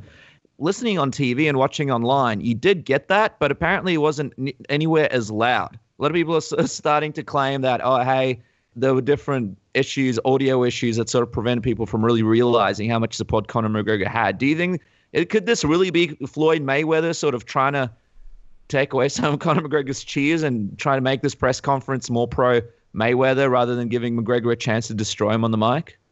I think it has to be to a certain extent. The one thing I will say I know for sure is that boxing press conferences or boxing events in general are a lot of times more or should I say less prepared, let's put it that way, than some other events, because, you know, like what happened with Mayweather and Pacquiao a couple of years ago, like they scheduled the fight really quickly and then put it out there really quickly. And so it was like this super fast, you know, kind of presser, and they just kind of threw it all together, and then kind of what you got was what you got. And it was just weird. And I do think that a lot of this was Mayweather controlling the narrative, because he didn't want to get into a back and forth with Conor, because that's where Conor shines. And he didn't want to allow Conor to look like the star. That's why you saw Conor just kind of walk on stage, and then you had Floyd, you know, get this huge intro, and he walked out with an entourage and all this stuff. I mean, listen, this is Floyd and Mayweather controlling the narrative. Now, this was the first press conference. Now that they know and they saw what happened, I'm quite sure Conor and maybe the UFC or Dana White are going to make some demands about what happens for the next one in Toronto, and I would assume big time in New York when they go to the Barclays Center on Thursday, because this was just an odd situation, and I think it was set up to make Mayweather look good and make Conor look bad. and not let Conor shine in the way that Conor would shine, which is those back and forth exchanges. That's when Conor really dices up his opponents on the microphone, is when he gets in those back and forth exchanges, when questions are being asked and he's having a chance to respond. And it was just bizarre. Like I said, I've seen these kind of press conferences before where they just go up and give speeches, but at the end, they typically ask questions. They typically have the press ask questions. And the fact that they didn't do that was just bizarre to me. It was just really odd. I know a lot of people are going to say, you guys are being so negative about this. We spoke to Jimi Manuwa before. He said he was pumped. Tony Ferguson was pumped. You know, Jimi Manuwa said his eyes were glued to the screen. I'm not going to lie. I think this was a huge, huge disappointment as far as the first leg of the tour. And I hope that the future legs are more exciting because, you know, I've said this before on the show. I think there's a huge chance that these actual build-ups, the press conferences, the lead up to the fight may end up being, or very likely will be, more exciting than the actual fight itself. Do you think that Floyd Mayweather, maybe this is the one that he wanted to get out of the way? And do you think maybe he'll be more, I guess, open to doing this whole back and forth with Conor McGregor? Because let's be honest, this is the promotional tour. This is where people will decide whether they want to buy this or not. And I think it's you know, Floyd Mayweather wants to make as much money as possible. He's going to be making money from pay-per-view buys. And the way to pay-per-view buys, the way to clips going viral and all these things that people are going to be checking out on Facebook and all over the place is really good hard trash talk. Do you think Floyd will be a little bit more open to it now that he's sort of gotten his chance to, you know, go out on stage and get the upper hand in the first one? Do you think that's going to happen, guys? I don't know, because it's interesting. If it does continue the way that it's continuing, to me, it could always be a detractor from the fight, like take some of the excitement away.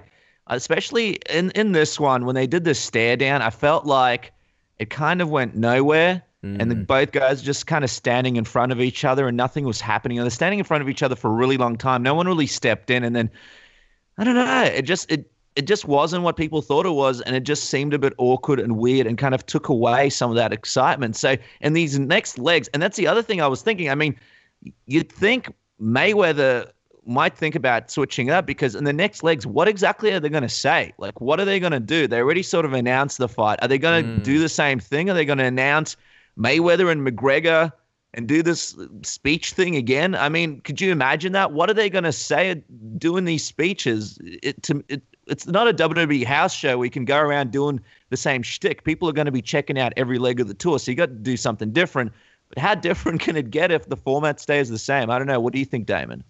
Yeah, I mean, you know, one of the things about the 4 straight days of the World Tour, immediately my first instinct was, you know, this might get a little stale by, you know, day 4, just because, you know, there's only so much they can say to each other in these press conferences. The way you make it interesting, and the way that, you know, Conor has made it interesting in the past when he did that World Tour with Jose Aldo, was there was something a little different each and every day. The stare downs were always good. You had that instance where he went out there and stole the belt that one time. The one time they went to Dublin, which was crazy. You know, when he went down to Brazil and he, you know, tore up the picture of Aldo and all that kind of stuff. Like, it was kind of fun, and it made each one of them kind of interesting and different.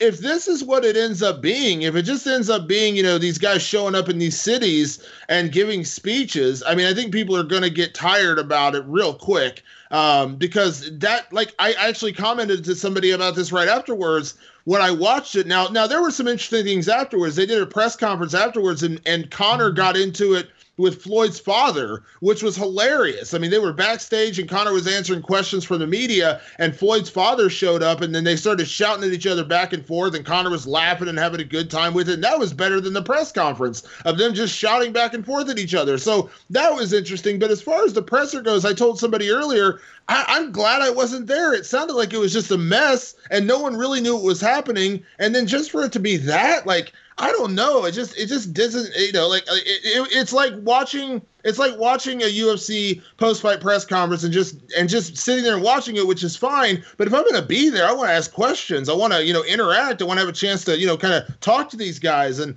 I don't know. I thought it was a mistake. And I really hope that these next 3 days, they actually, you know, not only answer questions from the media, maybe even ask questions from the fans, you know, let this be a little bit of back and forth. Let them get into a bit of an argument, because that's what's going to promote this fight. For those people who are on the fence are saying that Conor's outmatched, you shouldn't be in there, all this stuff. Just watch that back and forth. And I guarantee you every single fence sitter is going to be saying, I want to watch this now because Conor and Floyd going back and forth has made me interested. It's true, because it really is all about Conor McGregor controlling the narrative. That's what he's been able to do so well. That's what he's been able to do as far as selling fights and selling himself as a guy who's going to go in and beat an opponent who people previously didn't think it'd be, like Aldo, like Mendes, like all these other guys. And if he doesn't get that proper opportunity to really open up and really, I mean, if he's going to lose the fight, he needs to at least win the verbal exchanges and get people excited for this. We were speaking about this before, Damon. Dennis, I know you remember as far as Dana White during that stare down where they were facing each other for so long, and then Dana kind of left and they're still facing each other. And I think it kind of killed it a little bit, because one of the things about McGregor Mayweather is you kind of have this underlying thought that, wow, anything could happen at any point. These guys might go at each other at any point. And I think it was a little bit too respectful. And the thing is, like with Nate Diaz and Conor McGregor, or really any other stare down, you kind of, or John Jones Cormier, you feel like you need people in between them, otherwise something is going to go off. And it makes people salivate and get excited for the fight. Whereas here, Dana White walked away and they were fine. They were just standing there. They were almost chummy. And I think you needed that effect, that hold me back effect. And I think that was missing. What did you think, Dennis? Yeah, I agree. It's you want to give people a taste and then finish it. And it just went way too long. And I think it took away from that kind of excitement of seeing them face off for the first time. So I'm curious to see what happens. Like, I'm also curious to see if both guys watch this press conference back and if they're like, shit, we got to do something different. I'm thinking, especially Conor McGregor, I feel like he'll want to deliver in the next press conference and come up with something clever to do. Floyd Mayweather, I don't feel like he feels much pressure into really doing anything. I think he realizes he can do whatever he wants to do in this fight's coming up. But I'm interested to see what's going to happen with McGregor and the way he's going to handle himself in the next press conference. Damon, just quickly wondering, the fuck you suit. I mean, this is a new piece of fashion that could be worn down red carpets all over the world. Is there a possibility we'll see Damon in a fuck you suit sometime soon? What did you think about it? I actually have one in my closet right now, but I couldn't afford just a pinstripe, so it actually just has a giant fuck you on the back. So yeah, I couldn't quite go as strong as Conor did with that suit, but hopefully one day I can go for the full pinstripes. I'll tell you what, it looks like he's going to release a line of suits in the future, so I'm expecting to see a bunch of Irish fans and a bunch of looking sharp from afar, but up close, different messages that are probably inappropriate for a lot of families. But anyway, I mean, guys, at the moment, I just want to gauge your meter of excitement for this fight. After watching this press conference, are we as excited? Are we more excited? Or are we a little bit, I don't know, a little bit deflated after that first press conference? Cass, I'll go to you first. How are you feeling about the fight after seeing this first presser? Look, I'm not, normally I'm a sentimental guy, and for something like this to happen, I'd love to sit here and wax poetic about how, the fact that this press conference is even happening, it's so monumental and has so meaning. But I feel like we've known this for such a long time. We, even once the announcement was made, it was like, okay, fine, eventually it happened. So, I already have my thoughts on the fight, and this press conference didn't really do anything towards it. Like I've always said on this show, I'm more excited about the lead up to this fight than the fight itself. I think Floyd Mayweather's going to beat Conor McGregor, and I think you have to enjoy it while you can. And the best way to enjoy it is during these lead-ins, during these press conferences. So it doesn't really change my way of thinking towards the fight, but ultimately I'm going to be super negative here and think that press conference was just a huge letdown compared to what it could have been. It could have been so much better. And I'm hoping that the next few days are going to be way more exciting, way more trash talking, and just back and forth, Let the throttle go. Unleash Conor, unleash Floyd, let him go back and forth, because I think that's going to be what's most fun. What about you, Damon? Yeah, I mean, today was a letdown. I mean, there was the coolest part, honestly, was just seeing them stare down for the first time. That was kind of cool. Just seeing them face to face, because until today they'd never done that. But the actual press conference and everything was definitely a letdown. The fact that they didn't let them exchange, some verbal, back and forth or anything like that, it was disappointing. And then when it was over, I literally said to myself, that's it? Like, that's what we got for the press conference? Like, that was it? So yeah, it was definitely a letdown, definitely disappointing, and I really hope that that they make some changes going into the next press conference, especially for Thursday. With the card in New York when they're at the Barclays Center, when they're going to get another massive crowd, kind of like what they got in LA. Because if all of them are like this, I'm still going to watch the fight. I'm still going to be excited about it, and I'll still be there on August 26th. But if it's just like this, it's not really going to do anything to raise my enthusiasm. I'll say that. Yeah, I'm on the same boat as you guys. Disappointed with this one. And again, it's like what Casper said. A lot of people are going, the lead up to this fight is going to be better than the fight itself. Well, so far, the lead up's pretty terrible. So I'm imagining that fight being pretty horrible if that's what the lead up is. Anyway, let's quickly, before we wrap this up and wrap up the show, let's quickly talk about Gegard Mousasi, because he made a big switch to Bellator. Shocking a lot of people. I mean, I was speaking to his manager. We wanted to get Gegard on the show, and he told us that he was on holiday, so the whole thing was very hush-hush until it went down. Damon, Gegard going to Bellator, was this a shocking thing for you? Yes and no. Yes, it was shocking because I didn't think the UFC would be crazy enough to let him go. But no, because I know that Gegard, is tight with Scott Coker. They had a great relationship with Strikeforce, going all the way back to his dream days. And I wasn't shocked that he'd want to work with him again. But I was definitely shocked that the UFC would let a guy like that go, especially in this era of the middleweight division where you have Michael Bisping, who's openly said, I probably have 2 fights left in my career. Yoel Romero is 40 years old. Now, that guy's a genetic freak, and I'm quite sure he's going to fight for quite a while longer, but he's 40. I mean, at some point he's going to slow down. At some point he's going to walk away. I mean, not everyone can be Randy Couture and fight till they're 45 or 46. And Anderson Silva, he's 42, same thing. As much as he says he's still going, there's only so much time left in that guy's career. So losing a guy like Gegard when you got Anderson, Anderson's at the end of his career. Yoel's 40. Bisping has openly said he's almost done. Vitor is nearly retired, or clearly not the fighter he once was when he was on TRT. How can you let a guy like Gegard Mousasi go? And when I talked to Gegard yesterday, he sounded very happy. He sounded very positive. It was clear that money did play a part, but he was also just, excited about the opportunities the Bellator is going to give him. He mentioned to me maybe even boxing at some point, having the ability to go do a boxing match, go to light heavyweight and test himself there. And obviously the sponsorship deal, he ripped Reebok a new, forgive me for the language, but he ripped him a new asshole for what they were. And so, yeah, so, he seemed happy, he seemed content, and, it is what it is. I just think it's a terrible move from the UFC. I don't know how you let a top 5 guy go who, in my opinion, has looked better than ever in his last 5 fights. 100%. I think you covered that well. I know that as a fan, as someone who enjoys watching this, I don't like this. I don't like Mousasi going to Bellator. I think it's great for him. I'm happy that he's happy.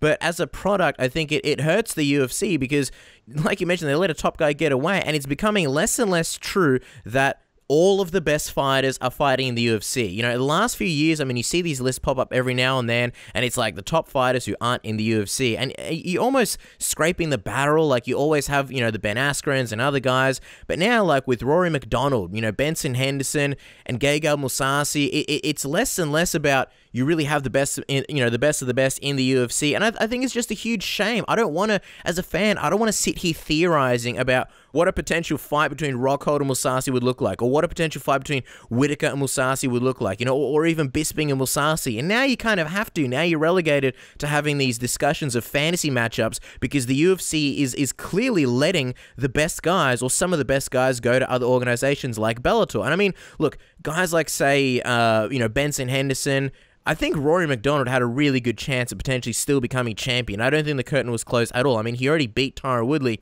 Benson Henderson maybe a little bit less, but Mousasi's a guy that I really could have potentially seen becoming champion. I think against Rockhold, against Whittaker, against Bisping, those are all pick'em fights, and you could certainly make the argument to lean heavily on Mousasi.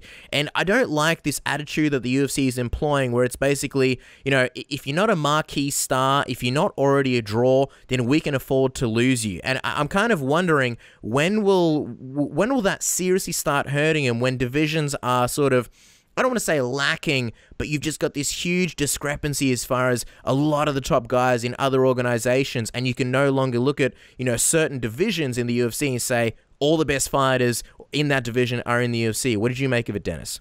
Yeah, no, I agree with you guys. It's pretty crazy. And I know I saw in an interview, Gegard said that getting an interim title shot at the UFC would have made things interesting for him. And it's just like, well, if that's what it takes, why wouldn't she try and keep him around? The thing is, I absolutely agree with you, Casper. I mean, they're not future-proofing their divisions. And I think at the moment they see what's going on with GSP, Bisping, and Whittaker, and they think, hey, we don't need Gegard. Like, he can go to Bellator. But they don't realize what's going to happen down the line.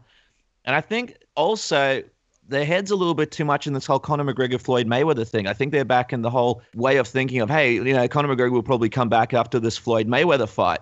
So we can just focus on these big names. But the fact is, if let's say McGregor doesn't come back to MMA, let's say GSP doesn't end up wanting to come back to the UFC for some kind of reason, and we all know Luke Rockhold is super unhappy. So when his contract is up eventually, I don't expect he's going to stick around either unless they give him some kind of crazy offer. So having all these unhappy fighters, not really having a stable future, it just doesn't seem like the UFC is really taking this stuff seriously. And I agree with you guys. I think even guys like Phil Davis, who was let go, who now would be super handy for the light heavyweight division. I mean, Ryan Beatty, let him go. Sure, he not the most exciting fights are available, but you still hold on to these guys.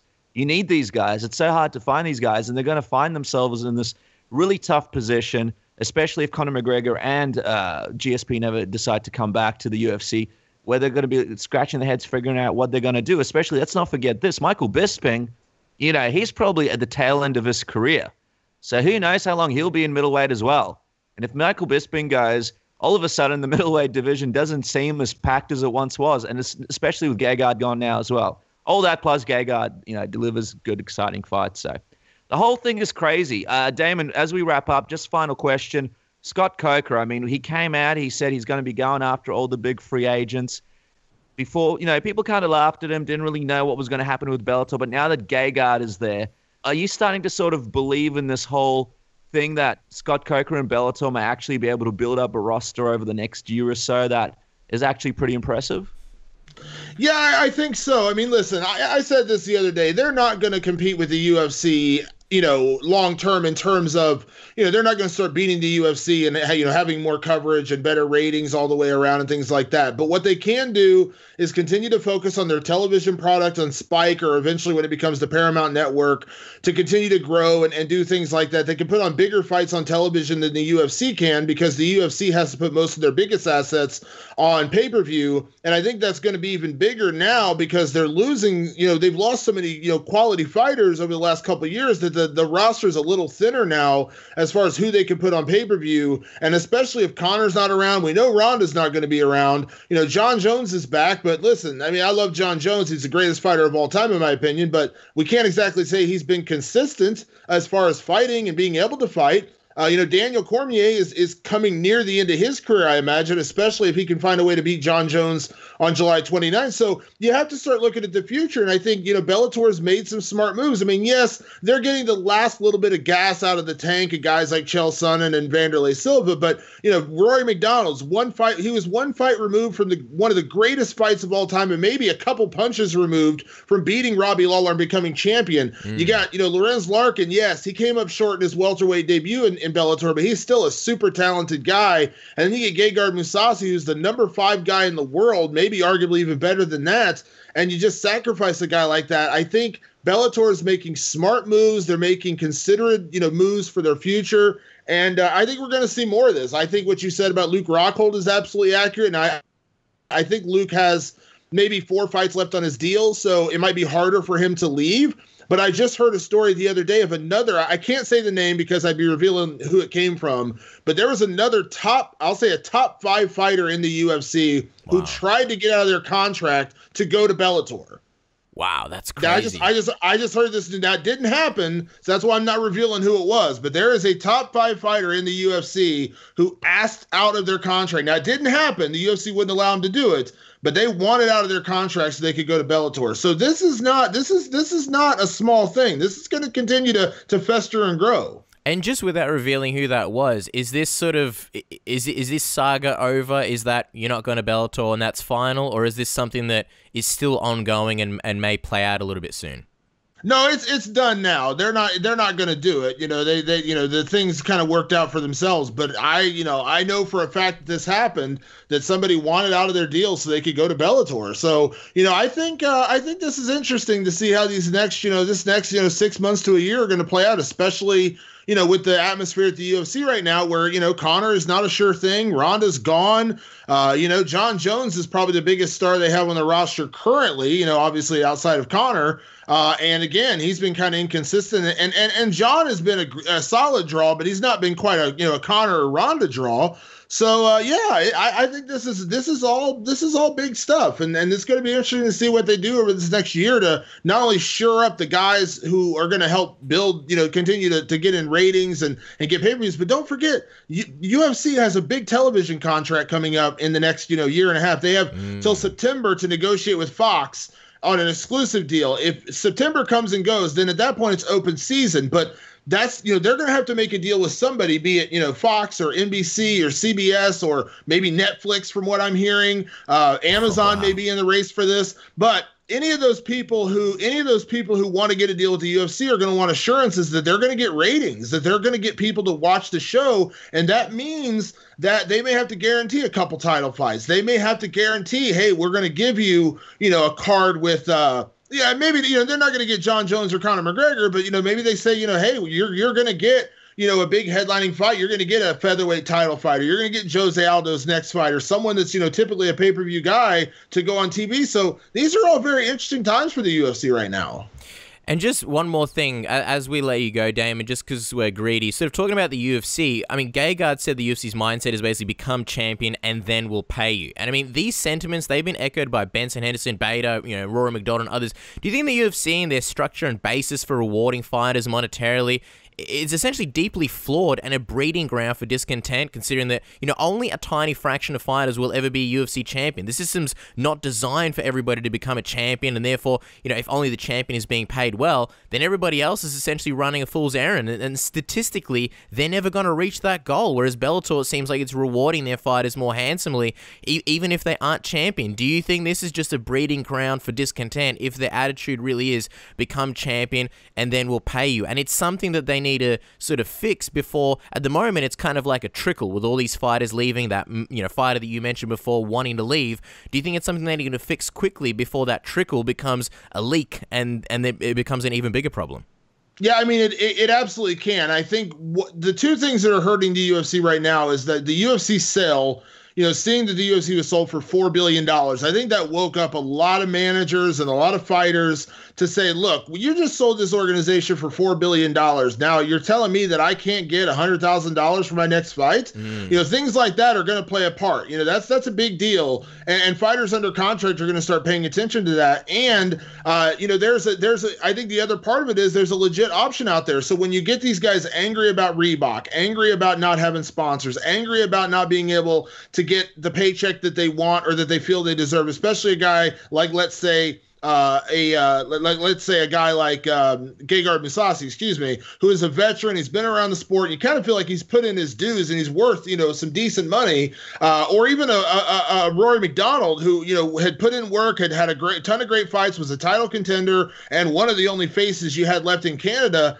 You feel like they've kind of earned that right to earn a heftier paycheck, and when they don't get that, and then you go over to Bellator, now there's another option, and that's another reason for the discontent. Bellator is showing a willingness to spend money. Viacom has very deep pockets, and they're not concerned as much with pay-per-view. Bellator will do a pay-per-view here or there, but they're mostly concerned with television ratings, advertising, and remember, Viacom is, they're not in the same boat as the UFC when it comes to production costs and when it comes to television ratings, because the owner of the organization is the TV network. That's why Fox, tried to make a bid to buy the UFC. When this whole sale was going on last year, there was all these different buyers. Everyone heard about Fox, was potentially thinking about, buying the organization, just like, Spike was bought out by Viacom. There's a certain, equity in that.